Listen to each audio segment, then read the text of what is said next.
Statements.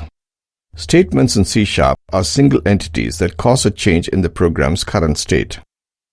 A statement ends with a semicolon, which will generate a compiler error if forgotten. Statements may span multiple lines, which could help make your code more readable.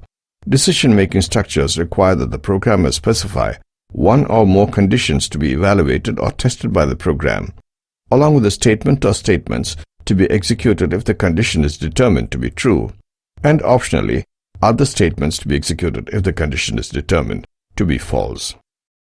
If statements.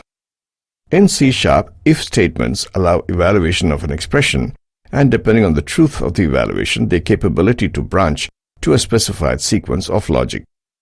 C# provides three forms or if statements: simple if then else, and if else, if else. Syntax. The syntax of an if statement in C# is as shown.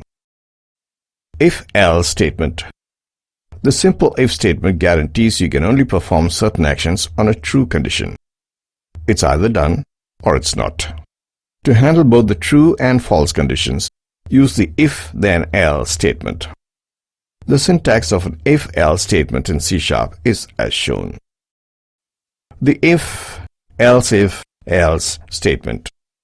An if statement can be followed by an optional else if, else statement, which is very useful to test various conditions using single if, else if statement. Use the syntax of an if, else if, else statement in C# as shown. When using if, else if, else statements, there are a few points to keep in mind. An if can have 0 or 1 elses, and it must come after any else ifs. An if can have 0 to many else ifs, and they must come before the else.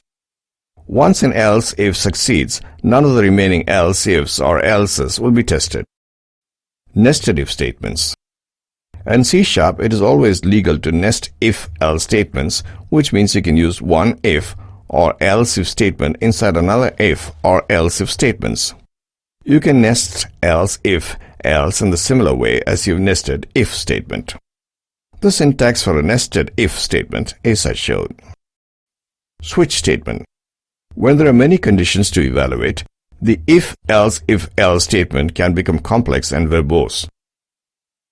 Sometimes a much cleaner solution is a switch statement. The switch statement allows testing any integral value or string against multiple values. The syntax for a switch statement in C# is as shown. A switch statement allows a variable to be tested for equality against a list of values. Each value is called a case, and the variable being switched on is checked for each switch case.